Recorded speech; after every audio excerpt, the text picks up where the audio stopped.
Well, a food event at the library. It sounds like kind of unusual at first when you think about it, but I mean, it did to us kind of. Didn't you think it was kind of unusual? We heard about this. This one started to explain to me a few years ago, and we got to thinking about it. Cookbooks are books, and indeed, they're a centerpiece of the annual culinary conference known as Read It and Eat. Amy Mathers here with the scoop. Good to see Amy. Hi. Hi. So I guess what is it? Is this a conference?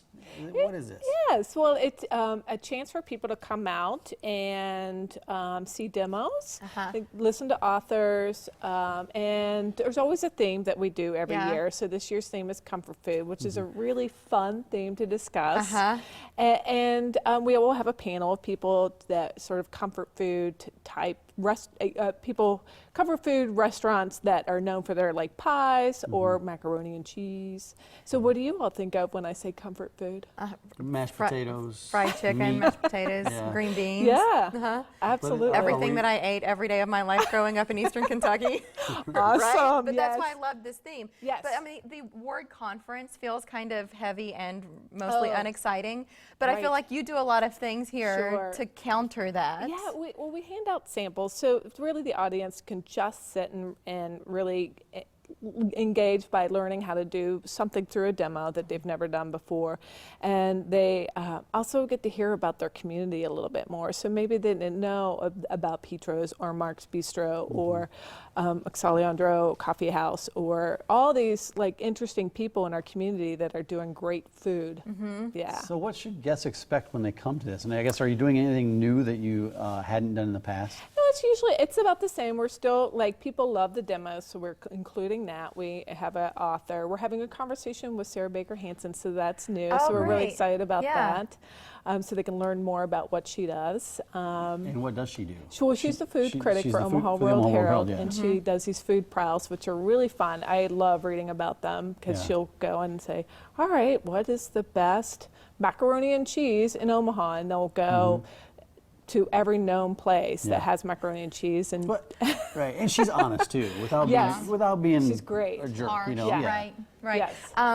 The cookbooks, which brings us back to why in the world does the library even get into the business of food? That's kind of the origin for you. Yeah, absolutely, the cookbooks. So cookbooks have been on the rise in publishing and food shows, and you know that anybody that has a food show will ultimately have a cookbook associated with that. So we have that in our collection, so people can come check it out for free. Do they swap?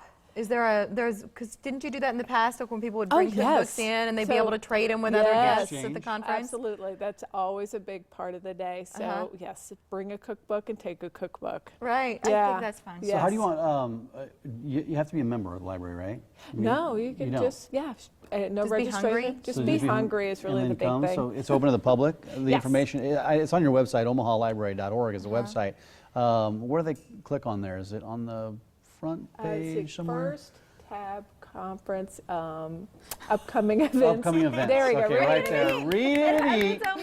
Right on the front. How convenient. So what can our viewers do at this point to get involved?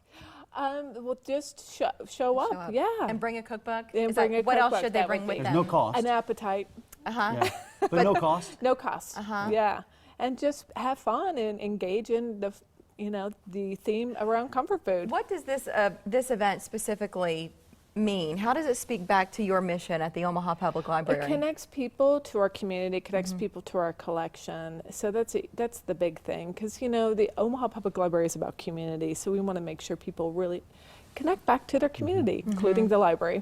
Anything else coming up on the horizon that you want to maybe plant a seed with? We don't have to dive into it, but anything big you're working on? Well, actually the same day, the Swanson Branch Library is celebrating their 50th years of being in that location. Wonderful. So that will be from 3 to 5, so it's right after the conference. So we always recommend people to zip on over there. Have cake. Yes, absolutely. We're feeding you on Saturday. Well, I had nothing to do with it, but you are feeding the people. And then everybody can go home and nap.